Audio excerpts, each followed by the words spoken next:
여러분 안녕하십니까? 주간 종합뉴스입니다.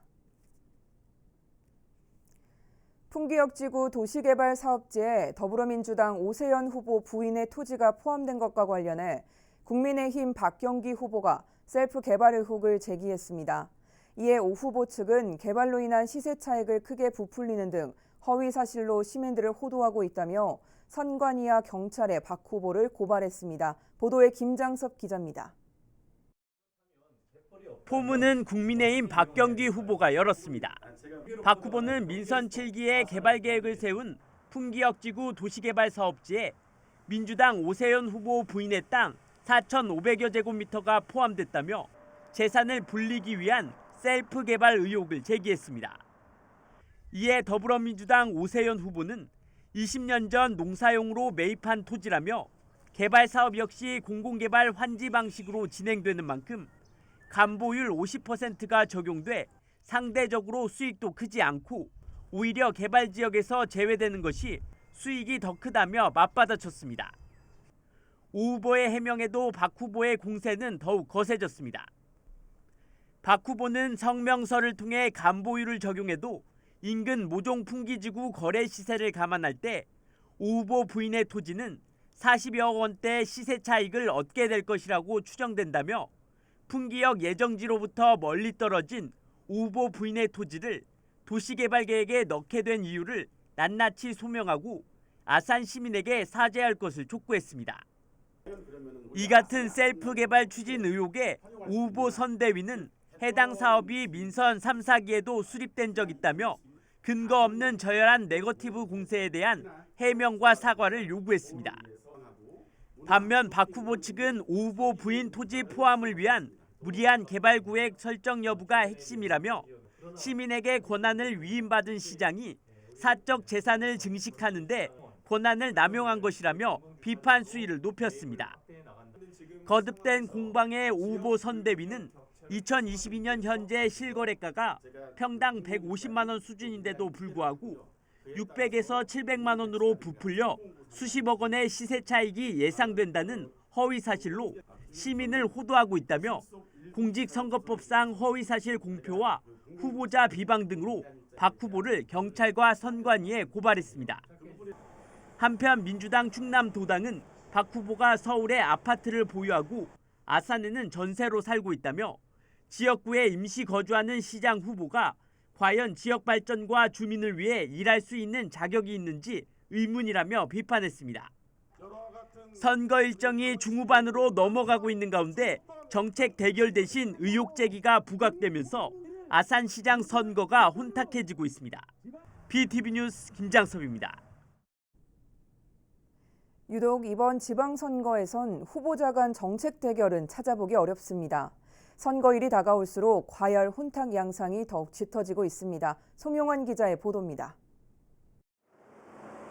천안 쌍용동의 한 사거리입니다. 전신주마다 후보자 현수막이 빼곡히 걸려 있습니다.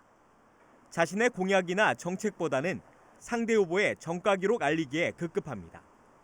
심지어 게시자가 누구인지 알 수 없는 현수막도 있습니다. 이런 현수막은 천안과 아산 곳곳에서 쉽게 찾아볼 수 있습니다.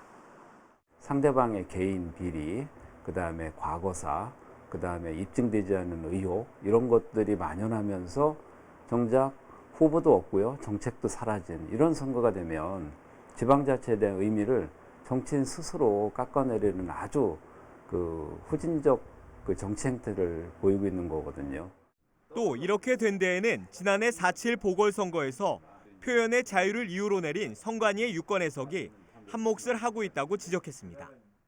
선관위가 지난번에 코로나 선거 관리 문제, 그다음에 이 현수막에 대해서 심판이 경기에 참여하는 듯한 이런 선관위 행태들, 이런 것들이 실제로 선관위가 그 기능을 하고 있지 못하다. 그러면서 이번 선거가 혼탁해지는 그 원인을 제공하고 있다. 그렇게 보고 있고요. 이 밖에도 이번 지방선거에선 농지법 위반과 허위사실 유포, 불법 현수막 등 고소 고발도 잇따르고 있지만 선거 이전엔 사법적 판단은 어려운 상황이어서 결국 유권자들의 피로감만 커지고 있습니다. BTV 뉴스 송용환입니다. 6일 지방선거를 앞두고 격전지로 예상되는 지방의회 선거구에 출마한 후보자들을 만나보는 시간입니다. 오늘은 이번 선거에서 처음 단독 선거구가 된 세종시의회 제17선거구 나성동입니다. 이곳엔 어떤 후보가 뛰고 있는지 김우순 기자가 만나봤습니다. 세종시의회 제17선거구는 기존 세롬동 선거구에서 분리되면서 이번 선거부터 나성동 하나의 단독 선거구가 됐습니다. 지난해부터 공동주택 입주가 본격화된 이곳은 대부분이 주상복합 아파트로 주거 밀집도가 높은 데 비해 도로나 학교와 같은 도시 인프라 시설이 부족하다는 점이 당장 해결해 나가야 할 숙제로 꼽힙니다. 3월 말 기준 인구는 13,100여 명으로 동지역 선거구 중에선 가장 유권자 수가 적은 곳이기도 합니다. 이 선거구는 남녀 대결로 관심을 모읍니다.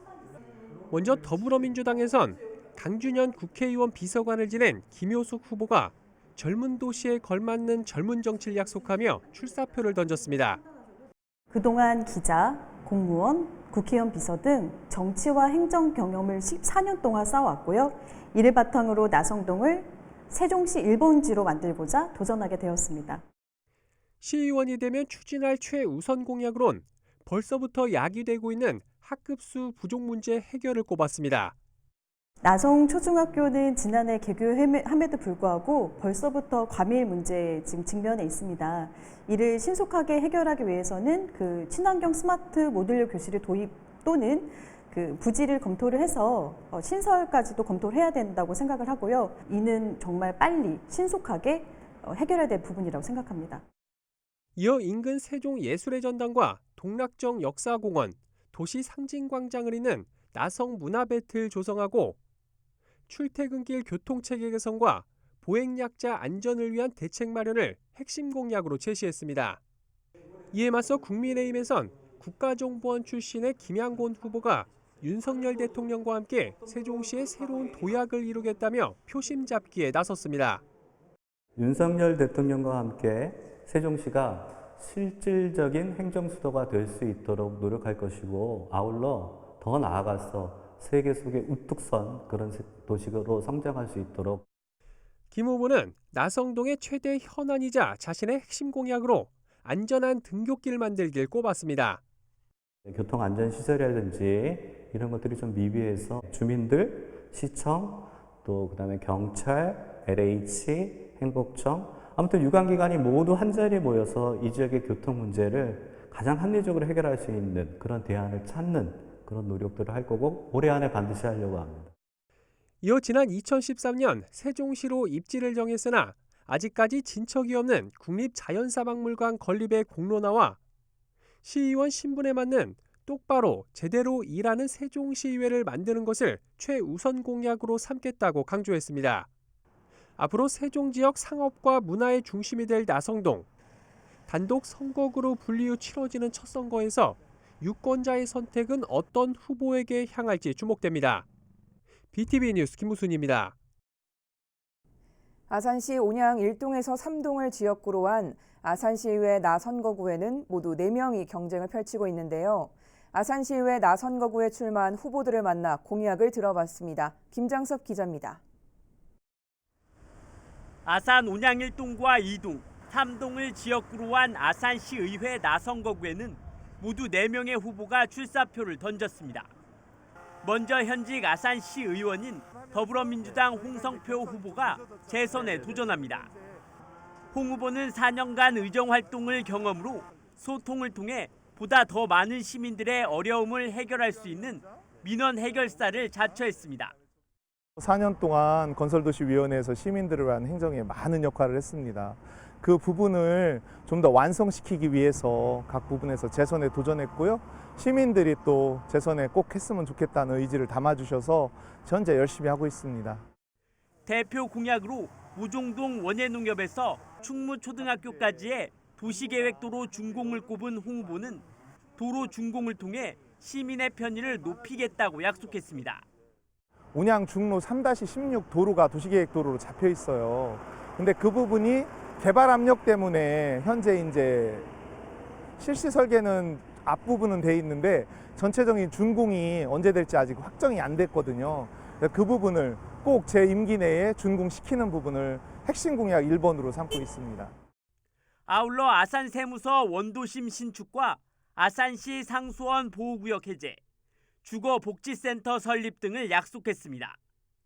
국민의힘에서는 이명수 국회의원의 비서를 지냈던 박효진 후보가 시의원에 도전합니다. 박 후보는 대통령직 인수위 지역균형발전특위 연구위원을 지낸 경험을 토대로 아산 지역 균형 발전에 이바지하겠다고 자신감을 내비쳤습니다. 네, 이번 윤석열 정부에서 인수위 특위로 이제 활동을 했습니다. 그게 지역발전균형특위라는 그런 인수위였고요.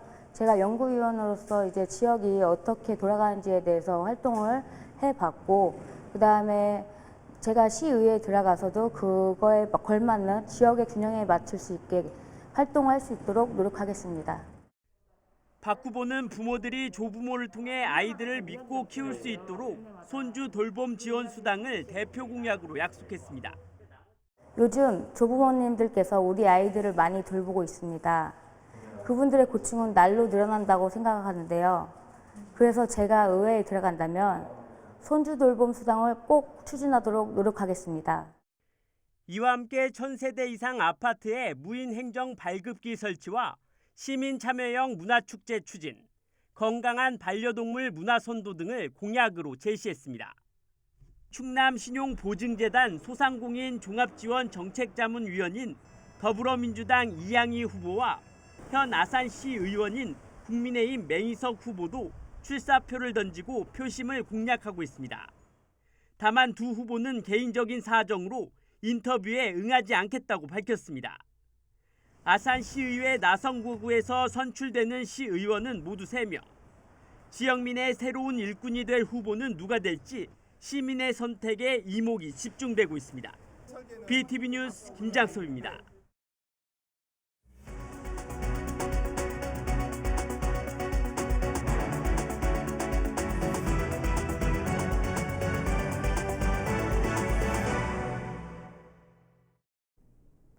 투표는 국민의 의무이자 권리입니다.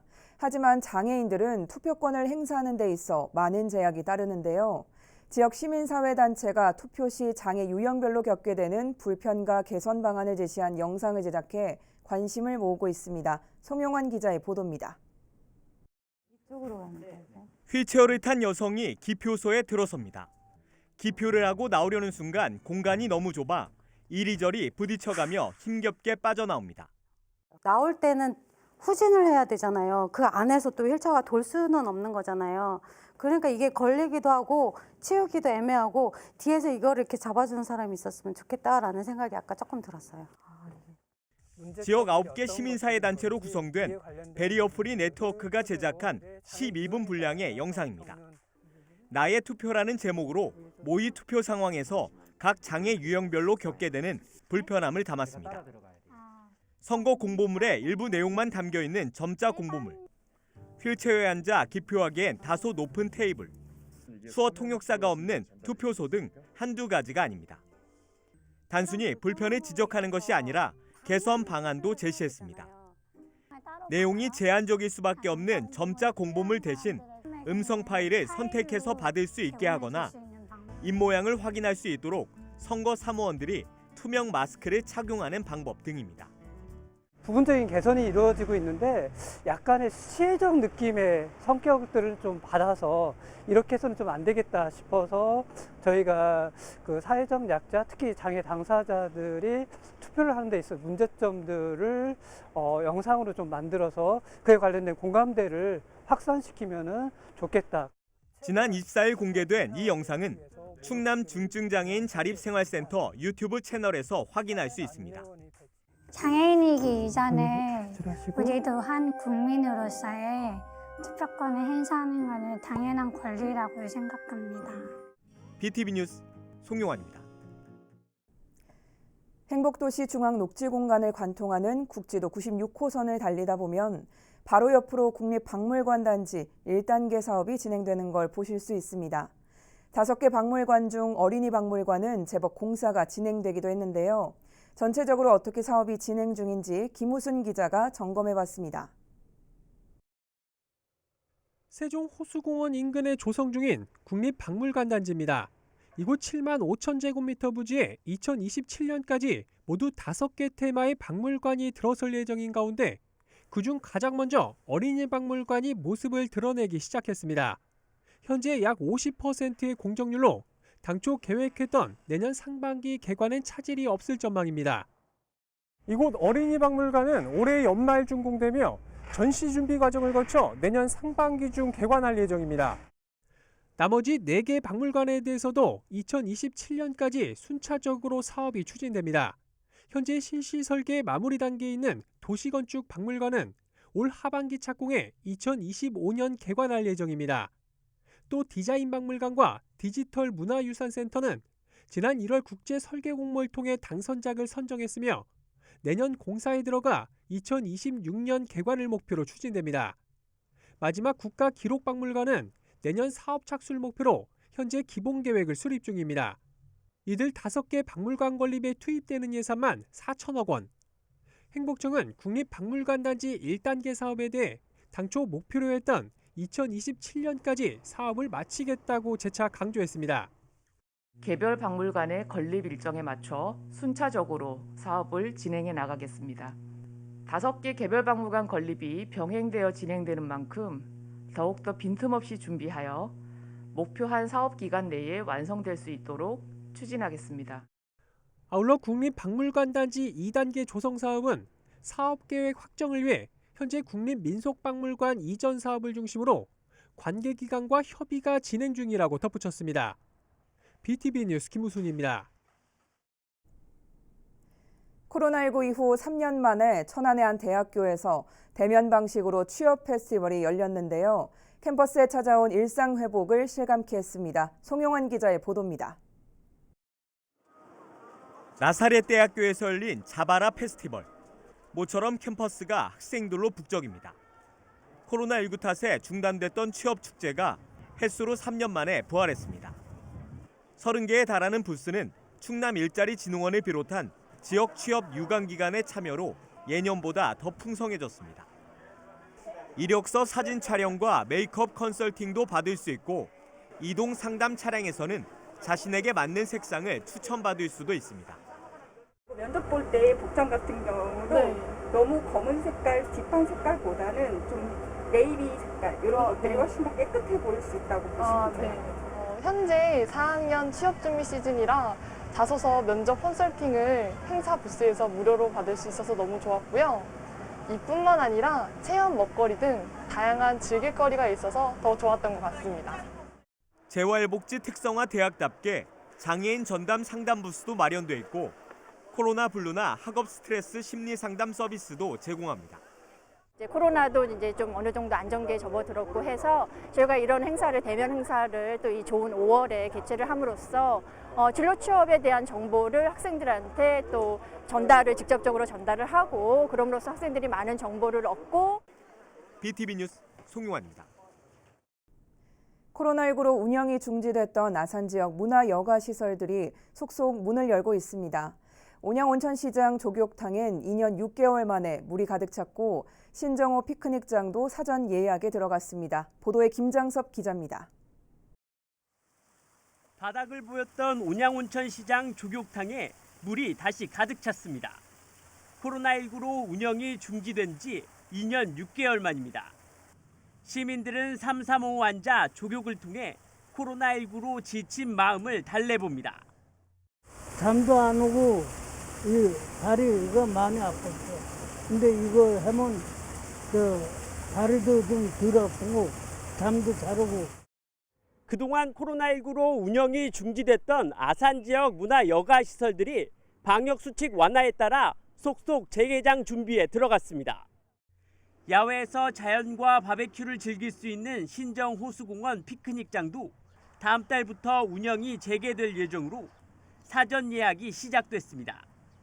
예약은 매월 20일부터 25일까지로 선착순제에서 예약 추첨제로 변경돼 운영됩니다. 온양온천역 광장에 있는 야외 조교장 역시 운영 재개를 위해 점검에 들어갔으며 신정호 야외 물놀이장도 올해 여름 운영 재개를 목표로 시설 점검을 진행하고 있습니다. 코로나19 방역 수칙 완화에 맞춰 지역 내 문화여가 시설이 속속 문을 열면서 일상 회복에 한 발 더 다가가고 있습니다. BTV 뉴스 김장섭입니다. 이상으로 주간 종합 뉴스를 마칩니다. 시청해주신 여러분 고맙습니다.